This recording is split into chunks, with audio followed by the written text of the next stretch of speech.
Patanjali's Yoga Sutra, Chapter 1, 36th Sutra. Viśokā va jyotiṣmatī.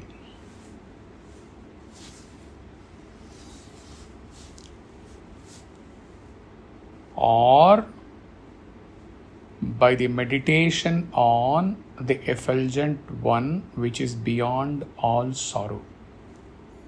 This is how Vivekananda translates this. In a more understanding manner, this translates as: tranquility may also be attained by fixing the mind on the inner light, which is beyond sorrow. Viśokā. This term signifies free from sorrow. Viśokā, or without grief. It implies a state of emotional tranquility where the mind is not disturbed by negative emotions like sadness or worry. Jyotiṣmatī. This translates to luminous or radiant, suggesting a focus on inner light and a positive, uplifting experience. Symbolically, our heart center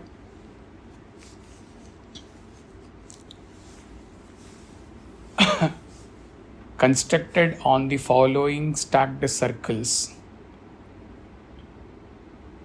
leads to this light, inner light. The lowest, or the circle of the sun, represents our waking consciousness and corresponds to the A of the pronounced mantra Om.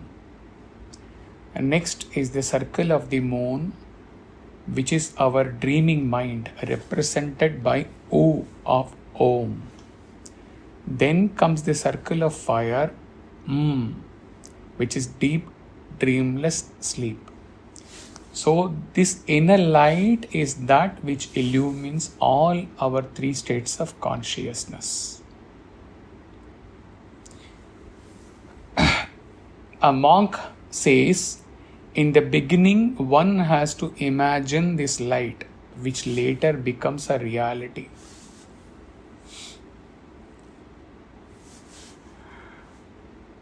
The most important inner light is the light of consciousness.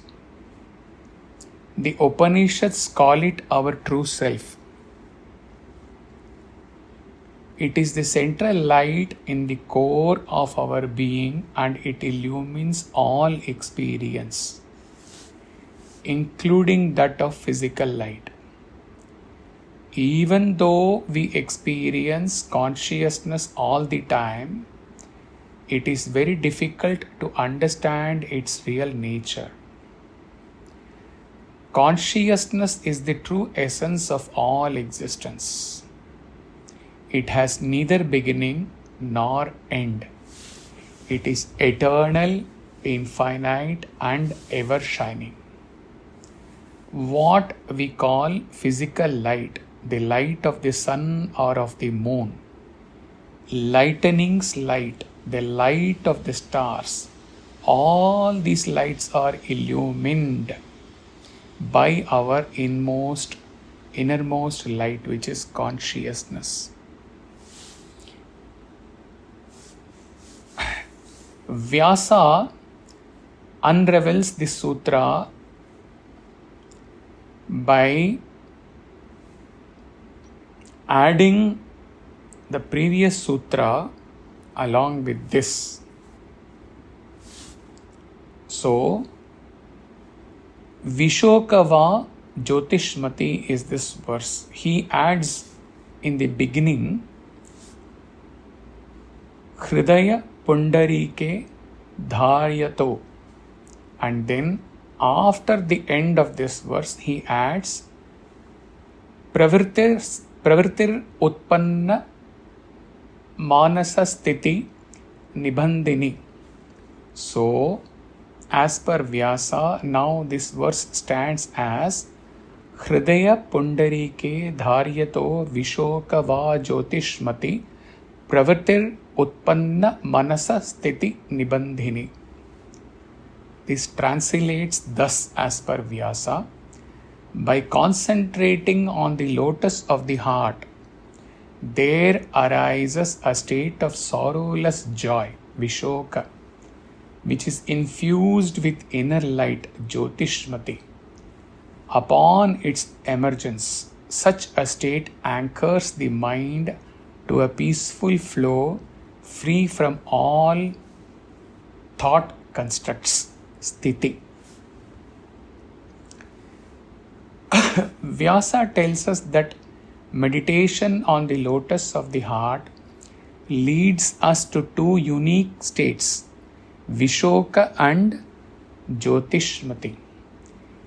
Viśokā is a state in which there is no trace of sorrow and anguish. In this state, we are free from doubt, fear, anger, grief, guilt, regret, and shame. The mind is so clear that we see our deeply rooted samskaras without being perturbed by them, disturbed by them. We can distinguish unalloyed consciousness from the consciousness fully entangled with our deeply rooted subtle karmic impressions. This realization frees us from the fear of losing ourselves by becoming entangled in our personal world. We live in the world while remaining above it. The state of viśokā brings the realization that life is not confined to the material world, nor to the loss and gain, failure and success, insult and honor integral to it. The second state identified in this sutra, jyotiṣmatī, is a condition of inner luminosity. In this state, our sense of I amness, what we call as asmita, is fully illumined by the light of pure consciousness. We, the little self, begin to see the special Purusha, whereupon our notion of ourselves as an isolated, individual, small ego consciousness dissolves. We are filled with the realization that all the subtle impressions of the mind and the roaming tendencies arising from them are fully known to the all-pervading seer. This realization leads to a trustful surrender to our eternal companion. We are naturally inclined to embrace our true essence and turn away from the objective world. Osho writes about this state, jyotiṣmatī state, nothing is more blissful than that. Nothing is more dancing, more singing, more musical, more harmonious like that inner blue light within your heart. And the more you concentrate, the more you become tranquil, silent, calm. Then there is no darkness for you. When your heart is filled with that light, the whole universe is filled with that light. Beautiful. Couple of Upanishad declaration on this inner light. Not to forget a whole dedicated session given to you on lightening as Brahman. Brihadaranyaka Upanishad goes like this, a part where Janaka asks, who is that self? The sage answers, the self, pure awareness, shines as the light within the heart, surrounded by the senses, only seeming to think, seeming to move. The self neither sleeps nor wakes nor dreams. Mundaka Upanishad says, on the inner light, bright but hidden, the self dwells in the heart. Everything that moves, breathes, opens, and closes lives in the self. It is the source of love and may be known through love, but not through thought. It is the goal of life. Attain this goal. The shining self dwells hidden in the heart. Everything in the cosmos, great and small, lives in the self. It is the source of life, truth beyond the transience of the world. It is the goal of life. Attain this goal. Not to forget also about few verses from the Atma Bodha throwing light on this deepa, this light, inner light. Any one of you is going to go back to the Atma Bodha blog posts and search for this. At least there would be 3-4 verses on this light, inner light.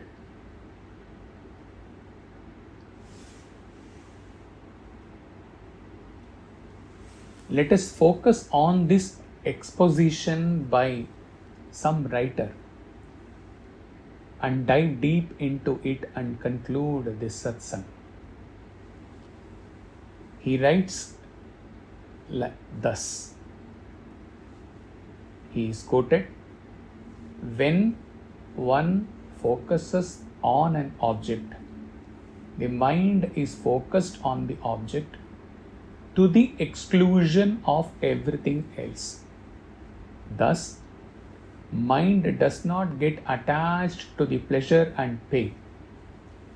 That the object of concentration can be light.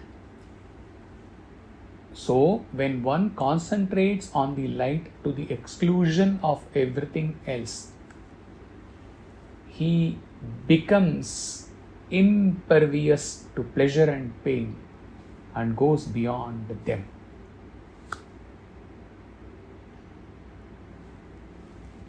While this aligns with the Jyoti meditation, which is done once in a month in a Sai center in Muscat, if this was a one-to-one satsang and couple of sadhakas were seated in the kutter, he would ask them, out of this several years of sessions, immediately at once, without the mind playing a role, what unique session they are able to align with this one paragraph. And he would have given them 5-10 minutes.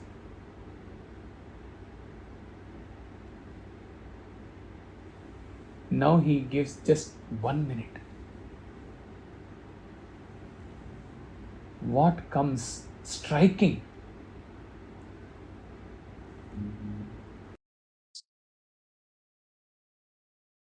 What comes striking when you align this particular paragraph?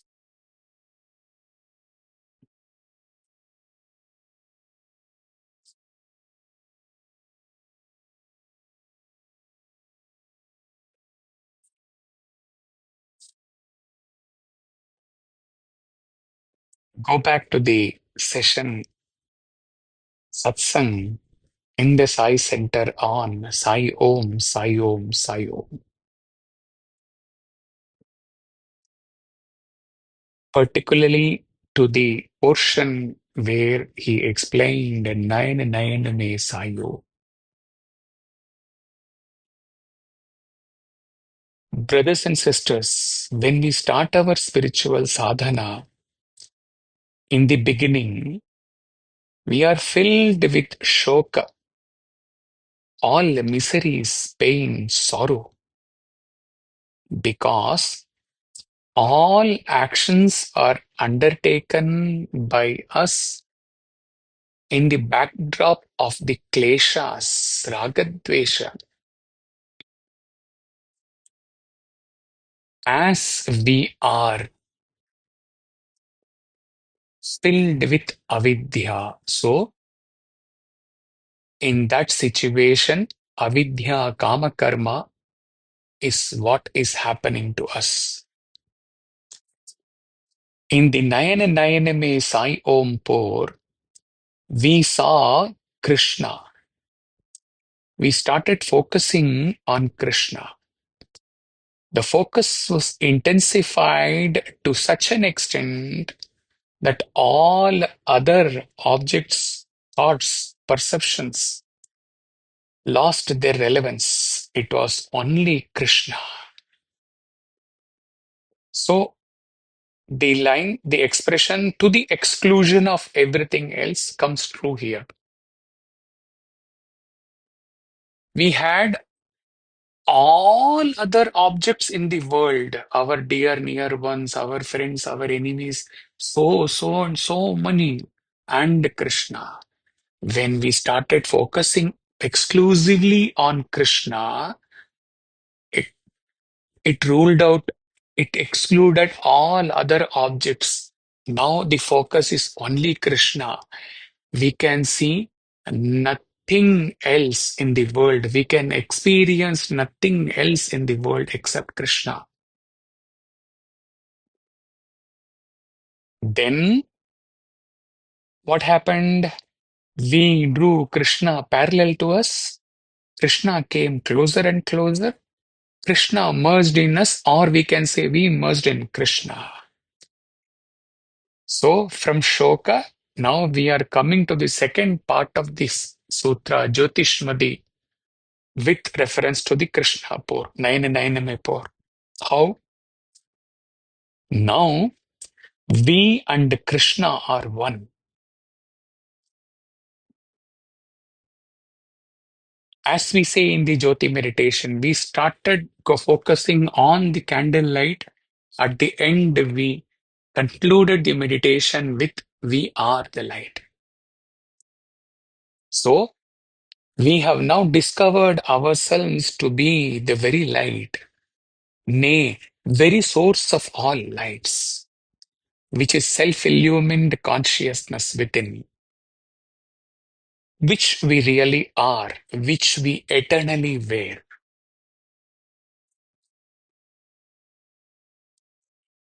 Having merged with Krishna, now our Nayan is his Nayan. With his Nayan, when we see everything is Krishna. With the discovery of inner light, when we see the world, all is light. Everything is the same light. Maya has left us. Avidya has left us. There is no difference now between we, the light, Shiva, the light, or Krishna, the light, and the creation, the light. And what does Shivarahasya says about Shiva, the light? Verse number 36 to 39. Talk is given in Talk 1, Talk 2, Talk 3 for those who would like to refresh themselves with the pour on these verses. He just leaves you. He ends with this satsang with these verses, which Shiva himself is pouring. 36. Listen well. In the beginning, I The great life Mahasatta alone existed. The one ever living, nameless, unfathomed ocean of being, who eternally is before all other beings. Surveying my infinite self, I eternally rejoiced at my sheer brightness and might, jyotiṣmatī. It was my brightness that myself, it was by my brightness that myself was known and seen. And by might I established myself as the only existing one. Ekam. 37. Being the one and only, I wished in my heart to be many. My thought was made firm by my desire and was uttered by my word of power. Thereby, what my heart wished was brought to pass. My radiance spread forth into the world and filled the skies like gemstones and gold. 38. As light is one in daytime in the form of the sun, and again many shining as moon and stars at night, so my divine radiance, though being one in the abode of light, appears as many in the realm of night. 39. In my abode of light, wherein there is no darkness, the one is ever awake. And being awake, he sees. Talk 1, talk 2. Sivarahasya. Hari Om Tat Sat.